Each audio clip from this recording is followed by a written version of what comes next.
안녕하세요. 본의 아니게 남의 집 재산 다툼에 휘말렸다가 대운을 얻게 된 40대 기혼 남자입니다. 일단 제 소개를 하자면 저는 고아입니다. 부모님에 대한 기억이 없는 건 아니고 제가 미성년자일 때 돌아가셔서 지금은 얼굴도 흐릿해요. 부모님 사진 한 장 갖고 있지 않은 것이 뒤늦게야 서럽더군요. 그도 그렇지만 더 서러운 건 내 뒤를 든든하게 지켜주던 부모님의 존재가 없는 것 아니겠습니까?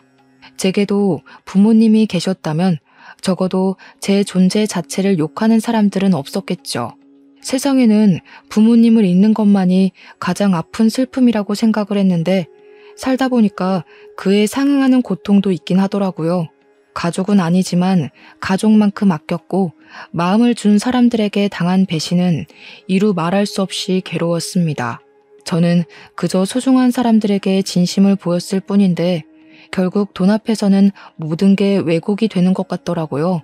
사람을 변하게 하는 것이 돈이라고 하는데 그것도 기준치에 따라 민감도가 다르다고 봐요. 저한테는 조약돌만큼의 돈밖에 못 가진다 하더라도 소중한 사람들과 어울리는 게 중요한 반면 제 사람들은 바위만큼의 돈을 얻을 수만 있다면 소중한 것은 아예 없구나 느꼈습니다. 이렇게 사연을 올리게 된 이유는 돈이 얼마나 대단하면 사람이 이렇게까지 무서워질 수 있는 건지 봐주십사 올렸습니다.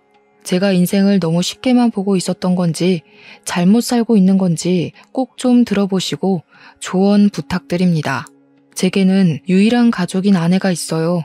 저는 고등학교 때 부모님을 여의었고 학교를 끝까지 수료하지 못해 겨우 중학학력만 갖고 있는 사람입니다. 그런 부족한 제게 아내는 그야말로 한 줄기의 빛 같은 존재였어요. 아마 아내가 없었다면 저 혼자 어디 한강 주변에 맴돌며 나쁜 생각을 했을지도 모릅니다. 형제 하나 없던 저는 본래 서울이 고향이에요. 부모님이 돌아가시고 경제 지원이 끊겨 그 넓은 서울 거리를 혼자서 전전했었습니다. 게다가 저희 집이 원래 형편이 어려웠던지라 받은 유산은커녕 빚밖에 없는 처지였어요. 저는 졸지에 사회생활을 해보기도 전 빚이 생겨버렸고 슬픔을 감당할 여유도 없이 당장 돈벌이가 필요한 상태이기도 했어요. 그래서 찾아간 곳이 삼천포 동네 쥐포 공장이었습니다. 그곳을 알고 찾아간 것은 아니고 그저 서울보다 비교적 취업이 쉽고 좀 촌동네를 찾다 보니 알게 된 곳이었어요. 일자리를 구해야 했던 제가 가장 먼저 했던 게 미용실 방문이었는데 그래도 취업하려면 머리 정리라도 해야 될 것 같아 미용실을 들렸었죠. 거기서 제 사정을 들은 미용실 원장이 쥐포 공장을 추천해줬습니다. 제가 찾아간 공장은 직원이 주로 가족들로 이루어진 작은 공장이었어요. 그곳에선 처음에 10대인 저를 보곤 당연히 안 받아주려고 했었는데 제가 무릎을 꿇고 사정을 했습니다. 그러니 역시나 제 사정을 알고 불쌍하다며 받아주셨어요. 어떤 마음으로 저를 바라봤는지는 제게 중요하지 않았고 그저 제 목숨 하나 건사하게 해준 고마운 사람들이라고만 생각했습니다. 저는 저를 걷어준 그 은혜에 보답하느라 피해주지 않으려고 최대한 어른의 몫을 해내려고 했어요. 그렇게 수십 년 동안 저는 그 집안의 가족처럼 오래오래 함께 일을 해왔어요. 쥐포 공장 사장님에겐 아들이 2명 있었는데 그 아들들도 초반에는 쥐포 공장에서 일을 하고 있었습니다. 제게 일을 친절히 가르쳐줬던 좋은 형들이었어요. 근데 사장님이 저보고도 어느 순간부터 막내 아들이라 불러주시더라고요. 솔직히 그 소리를 처음 들었을 때 많이 울었습니다. 기대하지도 않았던 가족이 살아 돌아와서 제 곁에 있어준 기분이었거든요. 저는 당시 결혼 생각도 없었고 사장님과 사모님의 은혜가 그저 고마워서 그들을 모시고 쥐포 공장을 운영하는 게 좋았을 뿐인데 두 분께서 저를 너무 좋게 봐주셨습니다. 그들이 얼마나 마음 좋은 사람들이었냐면 빚이 한가득 있는 제 사정을 알고는 제 빚을 대신 갚아주셨어요. 당연히 제게 큰돈을 빌려준 거라 생각하고 당시 저는 차근차근 갚아나가고 있었죠. 어쨌든 덕분에 저는 돈에 목숨 걸지 않고 마음 편히 생활을 할 수 있었어요. 그래서 더 사장님과 사모님을 하늘 같은 존재로 모시며 살았습니다. 제가 그곳에서 일을 한 지 10년 차가 되었을 무렵 공장은 제가 처음 왔을 때보다 규모가 살짝 더 커진 상태였어요. 그런데 두 형이 결혼을 하면서 서울로 가버리게 되었고 다른 친척들은 나이가 차서 한두 사람씩 빠져나가고 있는 상황이었죠.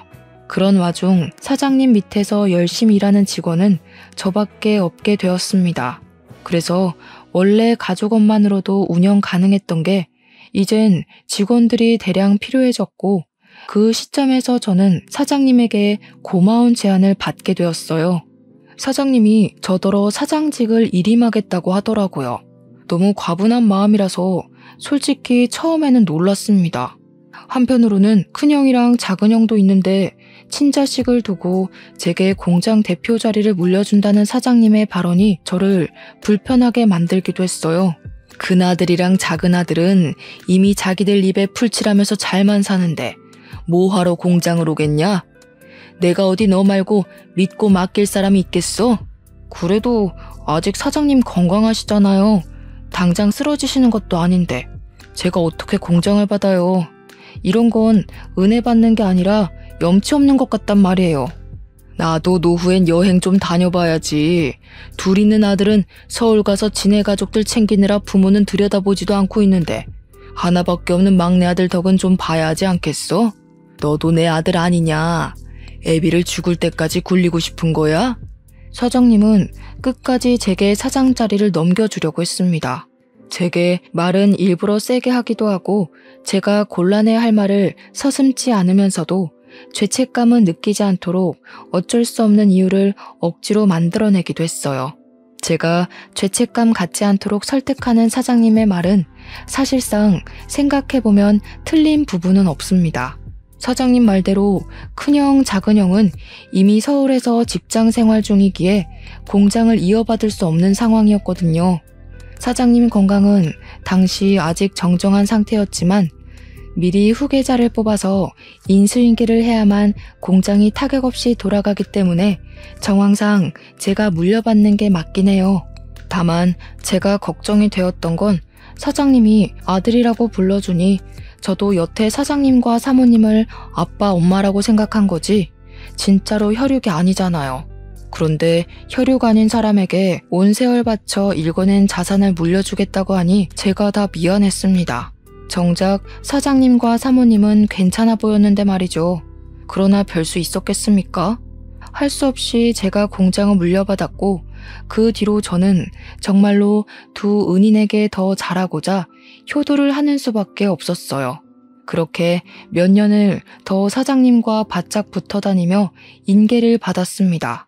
그런 와중에 공장에 있던 경리가 결혼한다고 일을 그만두면서 다른 사람을 뽑게 되었는데 고맙게도 새로운 경리가 바로 제 아내 되는 사람입니다. 면접은 제가 봤어요. 솔직히 비즈니스에서 사심이 들어가면 안 되는 거 알지만 아내가 정말 제 이상형과 가까워서 뽑게 되었습니다. 뽑고 나서야 근무적인 부분에서 부족함이 있으면 어쩌나 걱정이 되었는데 다행히 아내는 일도 야무지고 칠칠 맞지 않았고 곧잘 하더라고요. 덕분에 저는 아내에게 더욱 빠지게 되었고 출근할 기분이 나서 구름을 타는 것 마냥 붕붕 뜬 시간을 보냈어요. 제겐 첫 여자였던 아내에게 감히 고백할 생각은 못하고 저 혼자서 남몰래 마음만 키워갔어요. 그런데 놀랍게도 한날 아내가 먼저 제게 호감을 표시해 주더라고요. 아내가 하는 말이 자기가 호감을 느낀 것도 사실이지만 먼저 고백을 할 수 있었던 건 제 얼굴에 감정이 다 티가 나서 제 마음을 모를 수가 없었다고 했어요. 제가 자신을 좋아한다라는 걸 확신할 수 있었기에 아내도 고백할 용기가 있었다고 했습니다. 참 멋없는 시작이었지만 그래도 좋았습니다. 저는 그렇게 제게 과분한 아내와 사귀게 되었고 결혼까지 약속하게 되었어요. 정말 감사하게도 사장님은 제가 친아들처럼 혼수까지 해주시더라고요. 괜찮다고 나도 모은 돈 많다고 했는데도 사장님은 늘 제게 고마운 말로 저의 입을 다물게 했습니다. 아들한테 혼수 안 해주는 부모도 있다냐? 자식이 진짜 나를 닮기라도 했나? 와이프 되는 사람도 참 이쁜 여자로 골랐다. 나도 네 엄마랑 결혼하려고 몇 년을 쫓아다녔는데. 쓸데없는 소리 한다 또. 균성아, 필요한 거 있으면 우리한테 얼마든지 말해. 신혼집은 당연히 남자가 해가야 되는 거 알지? 집은 공장이랑 가까운 데로 계약했는데 시간 나면 괜찮은지 보고 와라. 남자는 태어나서 딱 3번만 울어야 된다는데 저는 그날로 3번째 울음을 보였어요. 부모님이 돌아가셨을 때 처음 울었고 사장님이 아들이라고 불러주셨을 때 2번 울었습니다. 그리고 제게 든든한 부모가 되어준 사장 사모님의 마음을 선물 받았을 때 3번째로 울게 되었네요.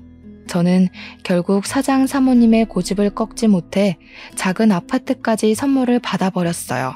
형들도 와이프까지 데리고 삼천포로 내려와서 제 결혼을 축하해주는 성의를 보여줬고요. 저를 지지하는, 사랑하는 사람들이 전부 제 곁에 있었습니다. 정말 완벽한 삶이라 생각했어요. 저는 가족이 없는 고아인데 마치 가족이 있는 느낌이라서 고아 신세가 전혀 서럽지 않았습니다. 그래서 평생 이제 행복할 일만 남았다고, 내가 과분하게 받은 이 행복을 보답할 일만 남았다고 생각했습니다. 하지만 누가 그런 소리를 했던 기억이 있는데요. 너무 행복하면 크게 들뜨지 말라고 불행이란 브레이크가 찾아온대요. 그 말이 망상은 아니더라고요. 살아갈 이유가 가득하기만 했던 제게 부모님을 잃었을 때와 같은 고통이 닥쳐왔습니다. 그 문제는 제가 존경하는 사장님의 병세가 악화되기 시작했을 때부터 일어났어요. 사장님은 쥐도 새도 모르게 찾아온 암 때문에 발견 즉시 시한부 선고를 받았습니다. 그 때문에 사장님의 친아들 2명과 제가 병실에 한데 모인 적이 있었어요. 그렇게 모이게 된 건 제 결혼식 이후 오랜만이었습니다. 오랜만에 같이 얼굴 보니까 좋네. 다름이 아니고 내가 시간이 얼마 안 남았잖아. 살아있을 때 재산 정리를 좀 하고 싶어서 불렀다. 그 자리에서 사장님은 자기 멀쩡할 때 재산 얘기를 하고 싶었다고 하면서 입을 떼기 시작했어요. 당연히 저는 남의 일이라고만 생각했습니다. 다시 말하지만 가족처럼 살긴 했어도 저는 친가족이 아니잖아요. 그런데 사장님이 하는 말은 제게도 충격이었어요. 사장님이 큰형, 작은형 얘기를 먼저 하면서 둘에게 지분을 40%씩 똑같이 나눠주고 나머지 20%는 약소하지만 제게 떼어줄 거라고 하시더라고요. 사장님 재산에서 20%면 무려 8억 가까이나 되는 돈이었습니다. 그것만으로도 충분히 놀라서 당황스러웠는데 사장님이 뒤에 덧붙이는 말은 제대로 된 불씨를 지폈어요. 공장은 균성이가 내내 운영했으니까 앞으로 균성이 몫인 거라. 여기에 대해선 불만 갖지 마라. 너희들이 가족 꾸려서 서울 밥 먹을 때 균성이는 밤도 옳게 못 자고 혼자서 공장 관리했다. 당연히 하던 놈이 공장 소유하는 게 맞지 않겠냐? 사장님의 이 결정은 좀 많이 놀랐어요. 사장님이 제게 그냥 공장을 물려준다고 했을 땐 제가 도맡아 운영하다가 다시 사장님이나 사모님께 돌려줄 생각을 하고 있었거든요. 사장님 말대로 공장까지 제게 넘어와 버리면 사실상 큰형이랑 작은형 대비 제게 떨어지는 상속 비율이 크게 차이나지 않았기 때문이에요. 물론 당연히 감사한 일이지만 솔직히 면목이 없었습니다. 사장님의 결정을 뒤늦게 말렸지만 사장님 생각은 단호했습니다. 그렇잖아도 큰형이랑 작은형 표정이 안 좋더라고요. 그렇게 사장님과 저희는 불편한 면담을 끝내고 나란히 병원 밖을 나왔어요. 병원 입구를 나오자마자 큰형과 작은형이 차가운 목소리로 말하더라고요. 정말 처음 듣는 목소리였습니다. 가족 해줬더니 집안 돌아가는 꼴 참 우습다. 안 그래 균성아? 넌 좋겠어. 아무것도 없이 우리 가족 안에 들어왔다가 재산까지 받게 생겼으니까. 이 정도면 인생 역전 수준 아니냐? 고아가 억대 자산가가 됐네. 그러게 말이야. 아무리 그래도 친자식만큼 받아가는 건 좀 아니지 싶다. 어떻게 굴러들어온 돌이 박힌 돌을 빼려고 하냐? 우리 없는 사이에 아빠한테 얼마나 알랑방귀 낀 거야. 대단하다. 역시 두 형은 재산 때문에 기분이 안 좋은 듯 했습니다. 그래서 저는 형님들에게 나는 아무것도 받지 않아도 된다고 사장님을 내가 설득해 보겠다고 했더니 큰형이랑 작은형이 손사래를 치면서 그렇게 나오면 자기들이 나쁜 놈 되지 않냐고 그냥 받으라고 하더군요. 그렇게 떠나버린 형님들은 서울 잘 도착했냐는 제 문자를 대놓고 씹었습니다. 사랑하는 형제들과 사이가 틀어져 버린 것 같아 많이 속상했어요. 그 불편한 일이 찝찝하게 마무리된 것 치곤 굉장히 잠잠한 시간을 흘려보냈습니다. 그럼에도 저는 상속 문제 때문에 혼자 계속 마음이 편치 않았고 사장님 병간호를 병행하면서 사장님을 설득해 보기도 했어요. 그랬더니 형님들 말대로 사장님은 제게 형들이 뭐라고 쪼더냐 하면서 형님들을 안 좋게 생각하더라고요. 저는 관계가 더 멀어지는 것 같아 사장님에게 더는 말을 꺼낼 수 없었습니다. 소가리를 심하게 하다 보니까 점차 제 기력이 초췌해져 갔어요. 그런 제게 힘이 되어준 건 제 아내였어요. 아내는 언제나 제 선택을 존중하겠다고 했고 제가 무슨 선택을 해도 내 잘못 아니니까 너무 상심하지 말라며 위로를 했어요. 그러면서 매일같이 맛있는 밥을 차려주고 약도 챙겨주고 열심히 제 내조에 힘을 썼죠. 저 때문에 제가 사랑하는 사람들 사이에 균열이 생기는 것 같아서 솔직히 두려웠고 다 버리고 떠나고 싶기도 했거든요. 그런데 아내를 보고서 제가 할 수 있는 데까지 노력해보고자 마음을 단단히 먹을 수 있었어요. 하지만 역시나 저의 찝찝했던 기분은 괜한 것이 아니었나 봐요. 어느 날 새벽에 사모님한테 전화가 왔는데 저더러 집에 좀 와줄 수 있냐고 하는 겁니다. 전화상으로도 느껴질 만큼 사모님 목소리가 안 좋았어요. 바로 일어나 옷을 갈아입는데 아내도 깨서는 같이 가자고 하더라고요. 사장 사모님이 제게 부모 같은 존재다 보니까 아내도 자연스레 사장님 내외를 시부모처럼 모셨거든요. 저희 둘은 얼른 챙겨서 그 야밤에 사장님 집을 향했습니다. 사장님 집과 저희 집은 공장 주변에 있어서 아주 가까웠어요. 걸어가도 되는 거리여서 급히 뛰었습니다. 집에 들어갔더니 집이 어질러져 있더라고요. 사모님은 거실 한가운데 서서 아무래도 강도가 든 것 같다면서 벌벌 떨고 있었습니다. 너 아빠 간병한다고 한동안 집을 안 왔었잖아. 짐 좀 챙기려고 와봤더니 세상에나 이 지경으로 되어 있지 뭐니? 우리 집에 올 사람이 없는데 왔다고 해도 애들이면 연락을 했을 거고 이렇게 집을 엉망으로 해놓지도 않았겠지. 아내가 불안해 떠는 사모님의 손을 잡아주었고 저는 일단 경찰에 신고를 했습니다. 그리고 사모님에게 뭐 없어진 거 없는지 찾아보자 했어요. 고맙게도 며느리가 사모님 곁에 딱 붙어서 같이 움직여 주더라고요. 저는 혼자 다른 방에서 이것저것 뒤집고 있었는데 나중에 사모님이 소리를 질러서 그곳으로 뛰어갔습니다. 사모님이 침대 밑에 서랍을 허겁지겁 뒤지면서 무어라 중얼거리더라고요. 없어진 거 있냐고 하니까 사모님이 큰일 난 목소리로 말했는데요. 아휴, 어떡하니? 너네 아빠 유언장이랑 공장 땅 매매 계약서가 없어. 중요한 거라서 일부러 침대 밑에 넣어둔 건데 여기는 우리 식구들밖에 모르는 곳이거든. 이거 어쩌면 좋니? 응? 사모가 식구들만 아는 곳이라고 하는데 그 순간 속상하게도 촉이 딱 오더라고요. 큰형과 작은형이 가장 먼저 떠올랐어요. 정황상 따져보더라도 진짜 도둑이 아닌 이상 사장님이나 사모님, 형님들 중 범인이 있다는 건데 사장님이 자기 걸 도둑질했을 리는 없잖아요. 더군다나 사장님은 입원 상태라 외출이 불가한걸요. 그래서 저는 그 자리에서 바로 큰형과 작은형한테 전화를 넣었습니다. 나란히 부재 중이었어요. 저는 일단 우리 집으로 사모님을 모셨고 아내한테 사모님을 부탁한 뒤 그 새벽에 서울로 올라갔습니다. 큰형과 작은형 집 주소를 알고 있어서 둘을 찾아내는 건 어렵지 않았어요. 갔더니 둘이 아주 똑같은 반응이더라고요. 저를 아주 문전박대하면서 자기들은 모르는 일이라고 오히려 큰 소리를 쳤습니다. 형님들이 벌인 짓인지 아닌지는 경찰에 신고해서 알아보면 돼. 만약 형님들 짓이 맞으면 사장님한테 무릎 꿇고 용서 빌 준비나 하라고. 내가 이거 밝혀내서 사장님한테 다 말할 거야. 이렇게 돈에 눈 멀어서 부모님 속 썩일 거면 차라리 상속받지 마. 우리 다 아무것도 받지 말고 예전처럼 지내자고.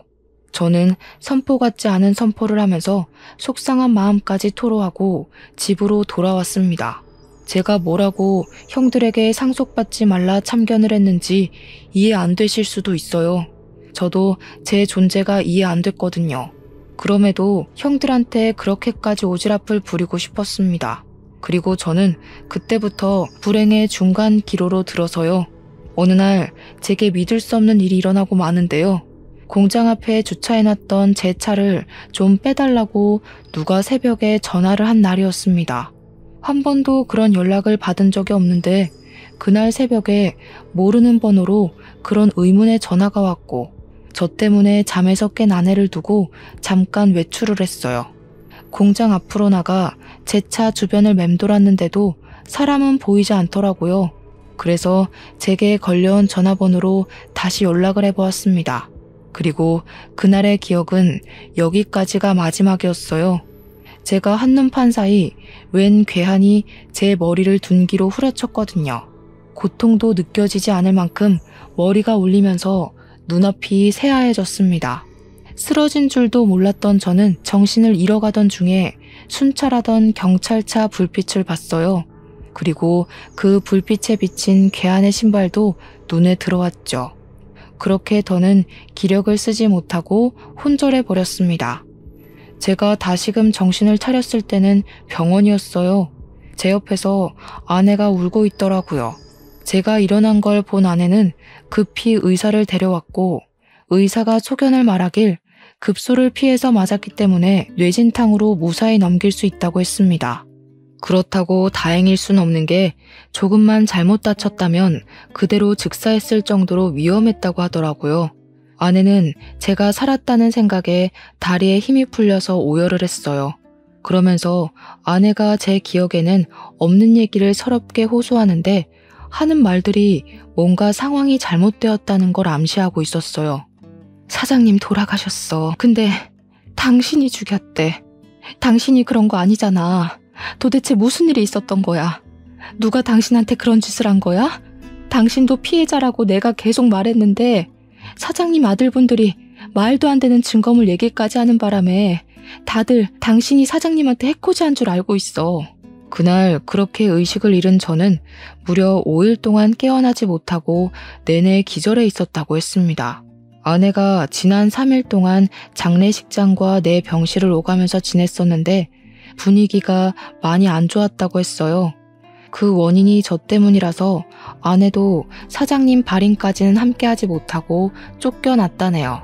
그러니까 당시 제가 사장님을 죽인 가해자라고 여론이 몰려있는 상황이었다는 겁니다.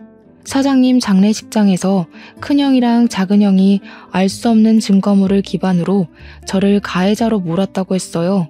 그 증거물은 다름 아닌 공장 주변 CCTV였대요. 제가 공장 주변 사장님 집에서 사장님 재산을 불법적으로 빼돌리려고 했는데 그때 운 좋게 괴한이 공장 털러 왔다가 나를 공격했고 지나가는 경찰에게 발각되어 저를 잡았다는 말도 안 되는 얘기였어요. 뿐만 아니라 또 제가 매일 사장님 병문안을 가는 점을 이용해서 그걸로 제가 사장님 산소호흡기를 뗐다고 구라를 쳐놨다는 게 아닙니까? 하필 그날은 사모님이 집을 들락날락하며 바깥일을 볼 때라서 병실에 없었을 적이었습니다. 그래서 제가 퇴원을 하면 경찰로 연행될 처지라고 하는데 아내 얘기를 다 들어도 도통 어떻게 이해를 해야 되는 건지 어렵기만 하더라고요. 제가 사장님을 죽였다뇨? 사장님이 저한테 어떤 사람인데요? 돌아가신 부모님 다음으로 제게 부모가 되어준 분이 아닙니까? 제가 사장님 대신 죽었으면 죽었지 절대 사장님께 그런 짓 못합니다. 대체 일이 왜 이렇게 됐나 곰곰이 생각하고 있는 와중 아내가 한마디 더 붙였는데요. 재산 상속이 아직 완벽하게 처리가 된 건 아니지만 제 몫이었던 재산은 일단 모조리 철수가 되었다고 하는 겁니다. 그 순간 더 묻고 따질 것도 없이 바로 큰형이랑 작은형이 생각나더라고요. 이 형들이 돈에 미쳐서 이젠 사람까지 해코지하려 드는구나 싶은 거 있죠. 막 나가는 형들을 이대로 두면 안 될 것 같았습니다. 저는 아내한테 폰을 달라고 했고 당장 사모님한테 전화를 걸었어요. 사모님이 계속 부재 중이더라고요. 아내 말로는 아마 사모님도 제게 큰 실망을 했을 거라고 하더군요.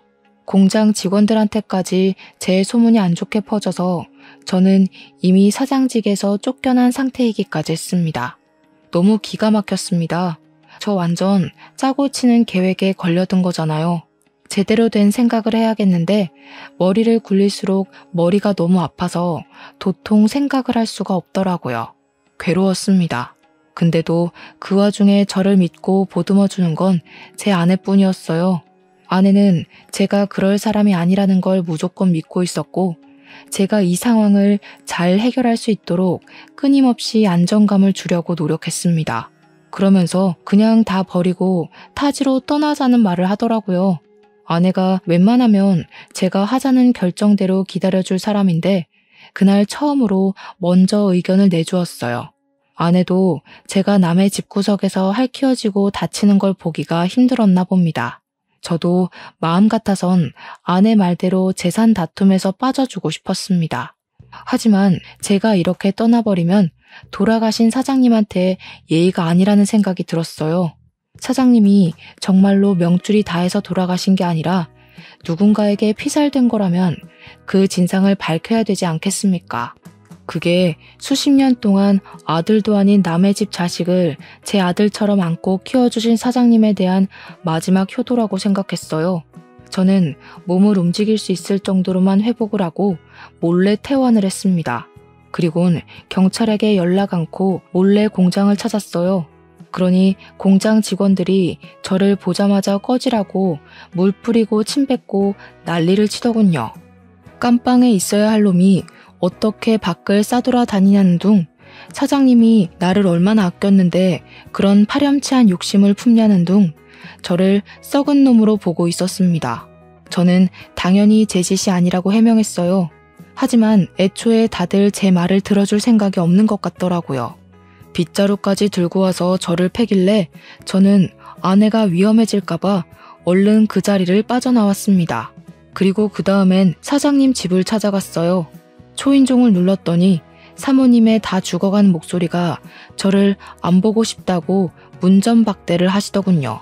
저 혼자 왔으면 사모님이 끝까지 집에 안 들였을 텐데 옆에서 아내가 사모님에게 사정하며 설득해서 끝내 저희 둘 다 집안에 들어갈 수 있었습니다. 사모님 표정은 저를 원망하고 있기도 했고 배신감에 서글퍼 있기도 했어요. 저를 보자마자 눈물을 흘리며 공장 직원들이 그랬던 것처럼 저를 탓하더라고요.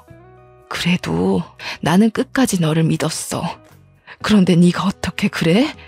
우리 그이가 너를 진심으로 아들이라 생각했는데 어떻게 재산 때문에 그런 끔찍한 짓을 벌일 수가 있어? 이 양심 없는 놈아, 너는 여길 찾아올 자격도 없어. 저를 원망할 수밖에 없다는 거 알아요. 근데 제가 그런 거 아니에요. 저한테 사장님이 어떤 존재인지 잘 아시잖아요. 저는 공장도 필요 없고 재산도 필요 없던 사람이에요. 돈 때문에 사장님 배신할 거면 제가 나이 40 될 때까지 버티고 있었겠어요? 저 쓰러졌던 날, 저 때리고 도망친 사람을 봐서 찾아온 거예요. 제가 해명을 해도 사모님은 울기만 했지 제 말을 믿어주지 않았습니다. 돌아가신 사장님이 불쌍하다면서 계속 제 등짝을 때렸어요. 거기다 대고 저는 그날 새벽 제게 전화를 해서 공장 앞으로 나오라고 했던 사람의 통화 녹음을 들려줬습니다. 그러니 사모님께서 집중을 해주시더라고요. 저는 설명을 덧붙여서 그때 상황을 설명했고 둔기를 맞고 쓰러지면서 눈을 감기 전에 도망가는 사람 신발을 봤다고 했어요. 그게 바로 골프 운동화였다고 하니까 갑자기 사모님이 사색이 되더라고요. 그래서 왜 그러냐고 물었습니다. 사모님이 우왕좌왕하면서 휴대폰을 보여줬는데요. 혹시 이런 골프화였냐고 묻더라고요. 제가 그날 본 건 바이올렛 색상의 베이지 밑단을 단 수제 운동화였거든요. 근데 사모님이 보여준 것도 제가 본 것과 동일한 색상이더라고요. 그래서 저는 바로 이게 맞는다고 이걸 어떻게 사모님이 갖고 있냐고 물었죠. 네 형들이 골프 좋아하잖니. 네 아빠가 형들 생일 선물로 한 켤레씩 주문 제작한 거야. 아빠가 보라색을 좋아해서 똑같이 수제로 맞춰줬던 거다. 너는 골프를 안 치니까 아빠가 결혼식 날 구두 한 켤레 해줬던 거고. 맞습니다. 제가 결혼하는 날 사장님이 뜬금없이 구두를 선물해 주었어요. 그 구두가 제 발에 꼭 맞아서 중요한 날에만 신는다고 지금도 상자에 소중히 보관하고 있거든요. 그런데 형님들이 생일 선물로 골프화를 받았다는 건 모르고 있었습니다. 그 순간 충격받은 저희들은 그것을 시작으로 다른 증거까지 찾아 나섰어요. 그 과정에서 사모님이 아직 재산 상속이 이루어지지 않아 큰형과 작은형을 다음 주에 만나기로 했다고 말해주더라고요. 그러면서 그동안 사장님, 사모님 둘만 알고 있고 자식들에겐 알리지 않은 한 가지 사실이 있다면서 고백하셨는데요. 사실은 너희들 아빠가 너희들한테 재산 상속을 배정한 게 아니야. 상속인을 나한테 위임해놓고 한 발 빠져 있었어. 나더러 자기 죽고 나면 분명 태도 달라질 자식들이 있을 거라고. 그런 놈한테는 한 푼도 주지 말라 그랬거든. 사장님은 진작에 큰형과 작은형의 무력을 눈치챘다고 했는데 사모님이 자기 아들들이 그럴 리 없다면서 믿지 않았다고 했어요. 그러자 사장님이 사모님한테 자기 죽고 나서 아들들이 어떻게 나오는지 지켜본 뒤에 사모님 뜻대로 상속 진행하라고 위임장을 써줬다 합니다. 그게 사장님의 뜻이었고 유언이나 다름없으니까 사모님은 아들들을 믿지만 그렇게 하기로 따랐어요. 그런데 때마침 장례식장에서 큰형과 작은형이 제가 사장님을 죽였다면서 이런저런 증언을 기반으로 술술 말하길래 정말로 제가 그런 파렴치한 짓을 저지른 줄 알았다고 했습니다. 그래서 사모님은 돌아가신 사장님에게 원망까지 했다고 했어요. 남의 자식한텐 그리 자비롭고 친자식한테는 그리 냉철해서 벌받은 거라고. 당신이 아끼던 양아들 같은 녀석한테 호되게 당하니까 이제야 알겠냐면서 그렇게 이미 떠난 사장님에게 호소를 했다네요. 그 일 때문에 저한테 단단히 화가 난 사모님은 제 앞으로 된 재산은 전부 철수하겠다고 그렇게 아내한테 통보를 했대요. 아내가 제 알리바이를 대줬지만 사모님뿐만 아니라 이미 당시 여론이 저를 등져버려서 아무도 아내의 말을 믿지 않았다고 했습니다. 아무것도 모르는 사모님 입장에서 보면 충분히 오해할 만했다고 생각했어요. 일단 상황이 어떻게 돌아가고 있든 가장 중요한 건 증거였습니다. 이미 공장 CCTV는 형들이 떼어갔을 테니 다른 증거가 필요했어요. 마침 그때 아내가 뾰족한 수를 말해주더라고요. 그날 새벽 제가 차 앞에 갔다면 혹시 블랙박스의 현장이 남아있지 않겠냐고요. 아차 싶더라고요. 제가 둔기에 맞았을 때 경찰차가 멀찍이에서 나타나는 바람에 가해자가 급히 도망갔다는 게 떠올랐습니다. 그렇다면 당연히 그들이 제 차에 있는 블랙박스는 차마 손대지 못했을 거란 말이죠. 그들도 당황해서 차 블랙박스까진 생각 못한 것 같더라고요. 얼른 제 차로 가서 블랙박스를 확인했더니 역시나 증거 영상이 고스란히 남아 있었습니다.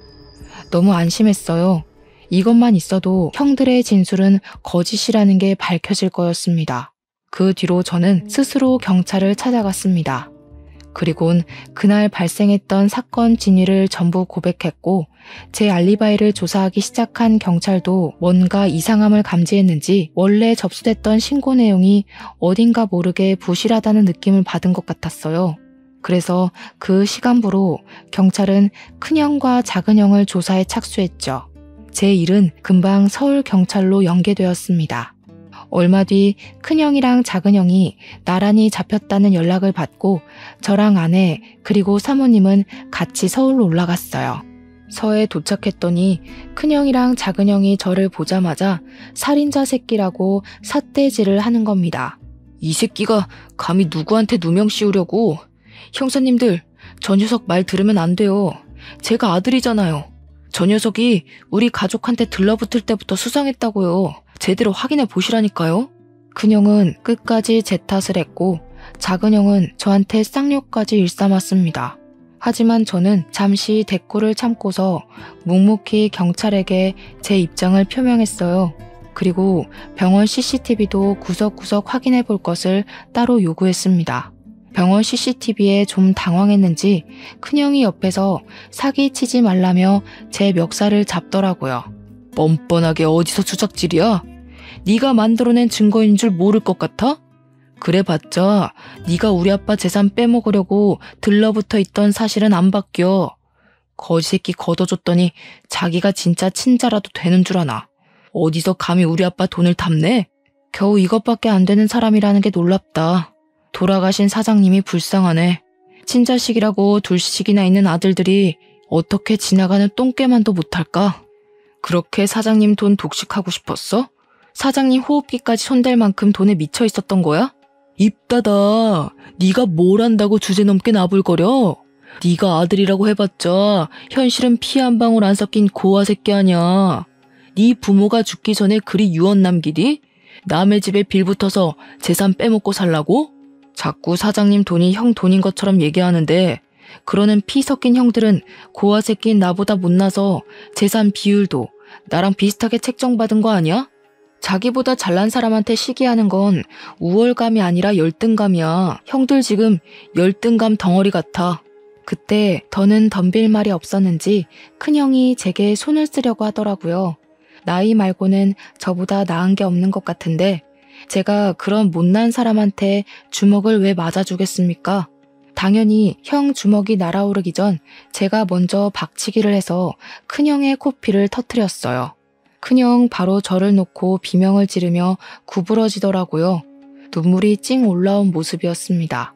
형들이 날고 기어봤자 상속은 이미 사모님 몫이야. 날 제거할 게 아니라 사모님한테 효도를 했어야지. 그 정도 나이 먹고도 내가 하나하나 가르쳐줘야겠어? 무슨 소리야? 엄마 몫이라니. 아빠가 이미 우리한테 상속한다고 구두 약속했잖아. 유언장에도 그렇게 쓰여있다고 어디서 사기를 치려고 해? 바로 확인시켜줘? 유언장은 분명 의문의 강도에게 도난당했을 적이었습니다. 작은형은 자기가 어떤 실수를 하고 있는지 모르고 있는 것 같더라고요. 신기하네. 유언장은 얼마 전 도둑 맞았는데 형 말은 꼭 그 유언장을 갖고 있다는 걸로 들린다. 뭘 조작해놨든 그 가짜 유언장이 뭔 소용이겠어. 이미 사장님이 사모님한테 상속인 위임했어.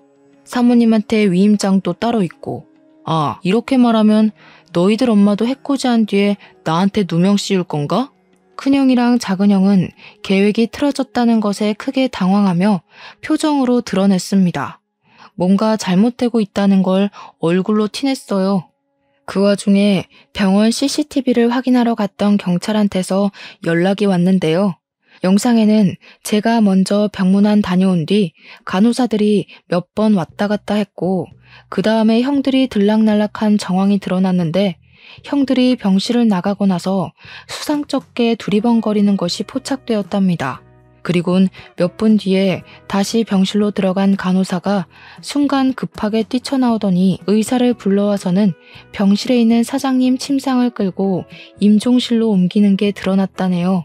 형들 집을 압수수색한 경찰들도 형들 집에서 위조된 유언장과 절도한 땅 문서까지 발견했다고 했습니다. 빼도 박도 못하고 쉽게 발각된 증거들 때문에 큰형과 작은형은 더 이상 할 말을 잃고 좌절했어요. 그리곤 그제야 저와 사모님께 용서를 구하면서 악의는 없었다고 무릎을 꿇었습니다. 형들은 더 지체할 것 없이 그 자리에서 구속이 되었어요. 연행당하는 아들들을 보면서 사모님은 울며 불며 자식들을 패기 시작했습니다. 도대체 균성이한테 무슨 짓을 한 거냐? 아무 잘못 없는 아이한테 왜 그런 짓을 했어?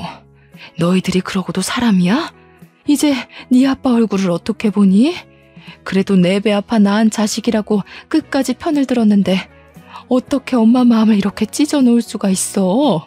며느리는 사모님을 보필하면서 주저앉는 사모님을 보듬어 주었습니다. 형님들 둘은 아무 말 없이 고개만 숙인 채 형사가 가는 대로 멀어졌어요.